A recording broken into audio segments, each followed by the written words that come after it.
gosto muito de ter contacto com a juventude, gosto muito do contacto com os alunos. Acho que é uma maneira de nós envelhecermos, mas ao mesmo tempo ir tendo contacto com os jovens e perceber os seus problemas, as suas motivações, o que é que os preocupa. Por outro lado, também gosto muito de sentir ou de tentar transmitir os meus conhecimentos aos jovens e perceber, e penso que na maioria dos casos acho que consigo, perceber que eles adquirem esses conhecimentos. Portanto, isso é extremamente gratificante. Portanto, a minha opção por esta carreira é precisamente essa. Gosto muito de dar aulas, gosto muito do contacto com os alunos, gosto muito de tentar transmitir-lhes os conhecimentos que eu acho que tenho e que eles, no fundo, vão adquirir.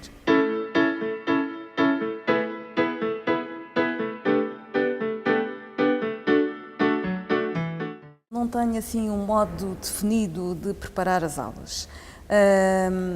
Tanto posso prepará-las, e normalmente costumo fazer isso, ou no início do semestre faço logo a calendarização, o cronograma, tudo o que é que vou dar, como é que as questões estão encadeadas, teóricas, práticas, laboratório, etc. E depois, caso a caso, vou vendo o que é que preciso de fazer. Portanto, normalmente tenho já uma estrutura montada do que é que vou dar naquela aula, da matéria a dar, dos elementos de estudo que preciso focar, guias de laboratório, guias de problemas, se tiver a dar aulas teóricas, forneço-lhes antecipadamente os acetatos, os PowerPoints, tudo isso. E, portanto, quando eu vou preparar uma aula, é um bocadinho recordar, bem, deixa-me lá ver o que é que vou dar, que é para não me esquecer disto ou daquilo e portanto, é mais um pouco para mim, porque eu acho que para eles já lhes fiz um bocadinho o trabalho de casa, para eles chegarem ali e já terem algumas condições. Mas pronto, eu acho que depende de caso a caso, de como é que me vou preparando, acho que depende do tipo de matéria.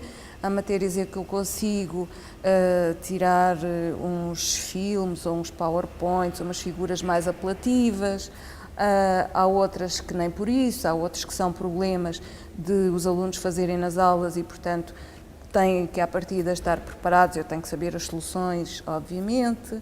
Nas aulas de laboratório, portanto, terei que preparar previamente o guia do laboratório e vou normalmente testar as máquinas de ensaio, porque nós fazemos ensaios experimentais, portanto vou testar os equipamentos, ver se está tudo a funcionar, etc., para não haver problemas que por vezes nós tentamos evitar, mas às vezes acontecem.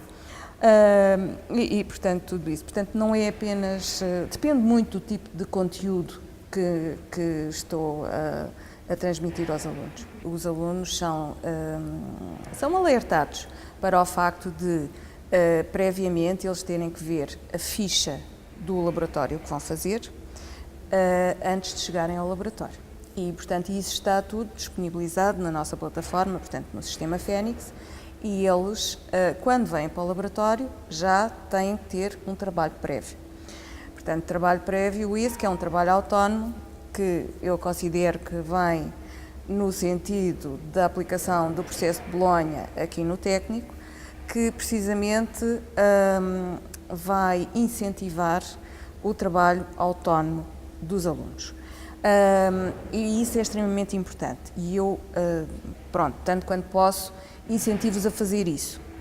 Quer nestas aulas de laboratório, quer noutras, mas nestas fundamentalmente.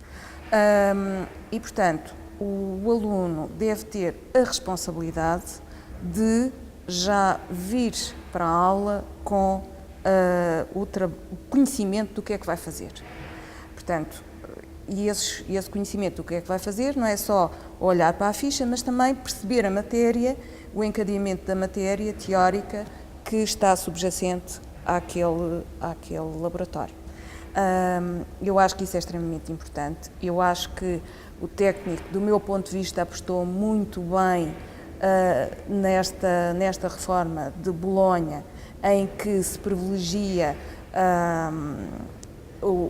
portanto, os horários de laboratório em que os alunos, portanto, têm um contacto connosco, mas têm uma grande componente de trabalho autónomo. E isso é extremamente importante, mesmo para os alunos, obviamente. Isso é o espírito do processo de Bolonha, em que a aprendizagem está centrada no aluno. E deixa de estar centrada em nós docentes, mas passa a estar centrada no aluno.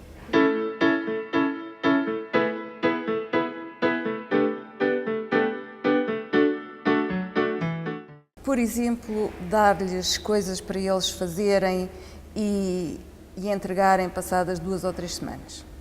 Portanto, então nestas unidades curriculares não funciona de todo. E, portanto, nós estabelecemos, a equipa docente desta unidade curricular, estabelecemos, por exemplo, que eles, no final da aula, têm que entregar o relatório. Isso é muito mais eficiente do que estar a dizer entregam um relatório daqui por 2 semanas. É complicadíssimo, eles não se lembram, vêm tirar dúvidas, mas afinal o equipamento estava assim, estava assado, qual eram as especificações, já não me lembro. Não, ali há uma responsabilidade, há um trabalho de grupo, os alunos são responsáveis por entregar naquele timing, naquela hora. Porque se nós vamos com adiamentos de trabalhos, isso para mim, pronto, eu acho que não funciona.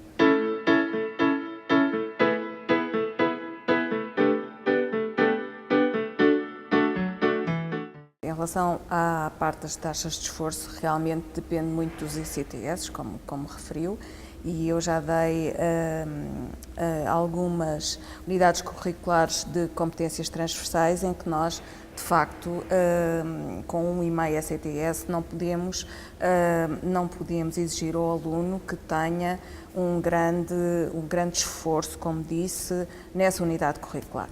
Portanto, será algo mais ligeiro, em que temos que pedir ao aluno algum trabalho de síntese ou um trabalho desse género portanto, que vai incorporar os conhecimentos que ele adquiriu, mas, obviamente, será completamente diferente de uma unidade curricular com 6 ECTS. Isso aí, que é mais ou menos o mais geral que existe aqui no técnico, são os 6 ECTS. Existem algumas com 7,5, mas é relativamente raro. E, portanto, nós aí, sim, portanto, exigimos bastante e, portanto, acho que pretendemos que eles, de facto, façam um esforço bastante grande em relação a isso. Portanto, os alunos entregam os tais relatórios no final da aula. Esses relatórios são classificados e contribuem para a nota da unidade curricular. Se eu estiver a dar aulas de problemas ou outras aulas teóricas, pronto, também penso, e se estiver a estruturar um exame ou um teste, penso, de facto, no tempo que foi gasto na matéria, a ser dada a matéria teórica, de problemas, laboratório, etc. E isso vai, portanto, ter uma componente diferente na estrutura do teste ou do exame. Portanto, não é assim nada de especial, mas é mais ou menos isso que eu tenho em consideração.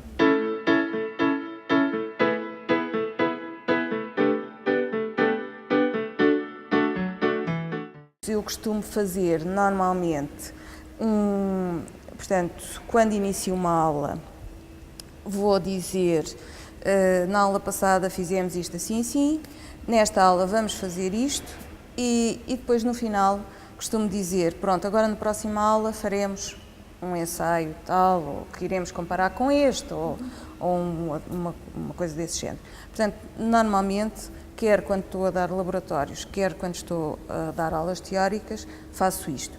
Isso para permitir ao aluno que antecipadamente veja o que é que vai ser dado ou então numa situação em que o aluno não possa estar, também possa avaliar mais ou menos o que é que está a ser dado. Embora haja sempre os sumários que nós temos de todas as aulas e que o aluno consegue acompanhar.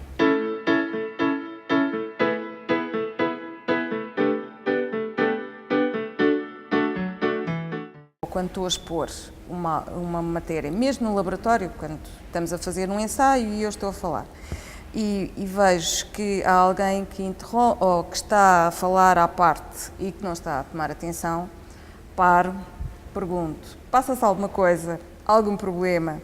Então, vamos continuar. Ou venham mais para aqui, muitas vezes, e portanto estamos a falar aqui numa unidade curricular que é feita num laboratório, em que eles no início estão ao pé do equipamento e depois então vão fazer os relatórios nos computadores.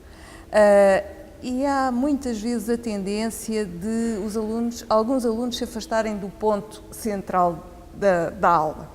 E aí, pronto, eu chamo-lhes a atenção, meus amigos, venham para aqui, se faz favor, e vamos lá ver. Se for numa aula teórica, a coisa é um bocadinho mais complicada e portanto, eu costumo parar e costumo dizer, bem, então há aí muitas dúvidas, o que é que se passa? Silêncio, normalmente há um certo silêncio e pronto. Se a coisa novamente volta a repetir, bem, então vamos lá, então as dúvidas continuam, temos que parar aqui, o que é que se passa, vamos lá ver, não sei o quê. Mas, portanto, a coisa com isto eu acho que vai normalmente ao sítio e que vai andando.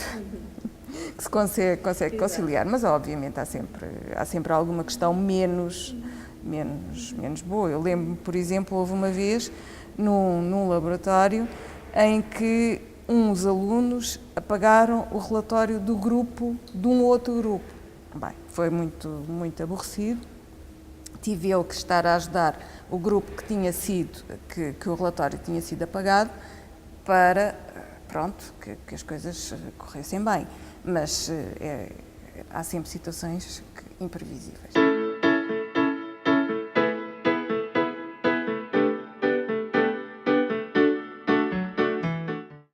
Já tem havido alguns casos em que ou alunos por transferências de outras universidades, ou, portanto, no fundo, a mobilidade que decorre do tal processo de Bolonha.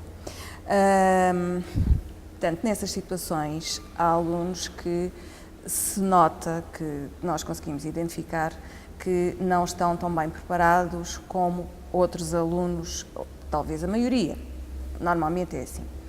E então, nesses casos, aquilo que eu faço é pedir, chamá-los à parte, desse grupo que serão os tais que estão mais ou menos avançados, e pedir-lhes para virem ter comigo num horário de dúvidas ou num horário estabelecer, em que eu lhes mostro alguma coisa da bibliografia que eles podem ir consultar, do que é que devem ir consultar, para fazerem um esforço no sentido de, portanto, de a curto prazo eles conseguirem acompanhar os outros.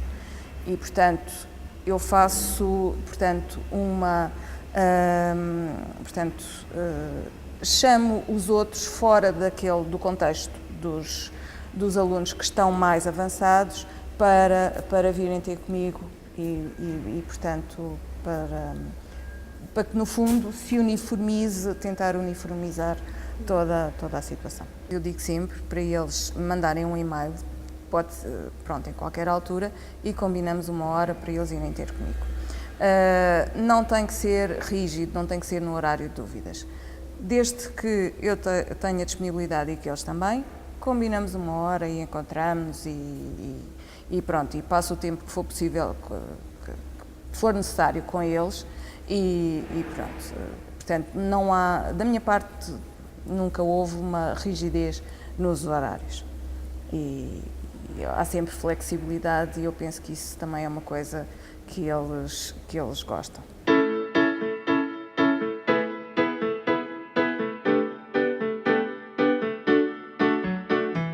É muito difícil e muitas vezes sentimos uma pressão muito grande, portanto, porque nós aqui, muitas vezes pensa-se, as pessoas exteriores ao mundo académico pensam que um professor universitário só tem que dar aulas. E, de facto, como referiu, é extremamente importante nós fazermos a parte de investigação, a parte de gestão académica. Eu, por exemplo, sou coordenadora adjunta de um curso e é extremamente difícil conciliar isso tudo. Só que eu tenho como motivação, sempre ao longo da minha vida, ao longo destes 27 anos em que aqui estou a dar aulas, sempre pensei que as aulas vêm em primeiro lugar. E, por exemplo, mesmo ao longo deste tempo, que já é um tempo longo letivo, em que eu estou a dar aulas, não há uma única aula que eu vá dar que não a prepare antecipadamente. Portanto, faço sempre isso, nem que seja uma coisa muito breve, de olhar para a matéria que vou dar, para o programa, o que é que vou precisar de interatuar com os alunos, mas pronto, tento sempre pôr as aulas em primeiro lugar. Nunca desmarquei uma aula porque tinha uma reunião de um projeto ou por causa de uma outra atividade de gestão que tivesse a ver com as aulas. Sempre as aulas em primeiro lugar.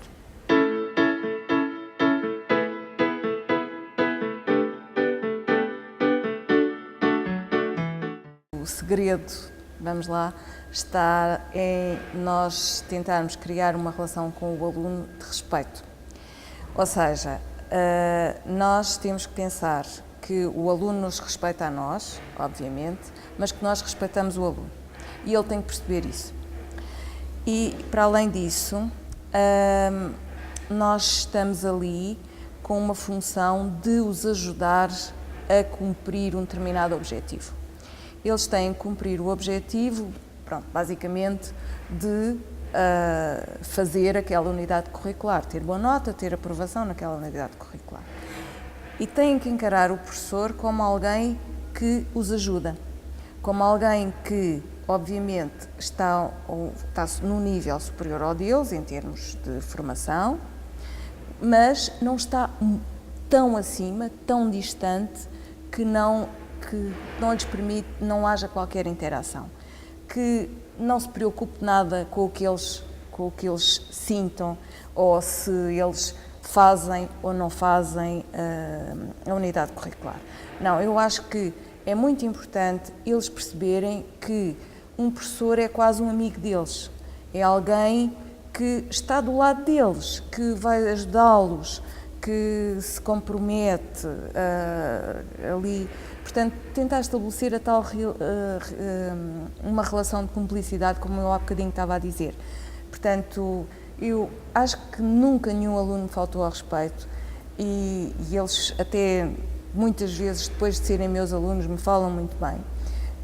E eu acho que é isso, que é um bocadinho o tal estabelecimento de uma relação de respeito mútuo entre o professor e o aluno.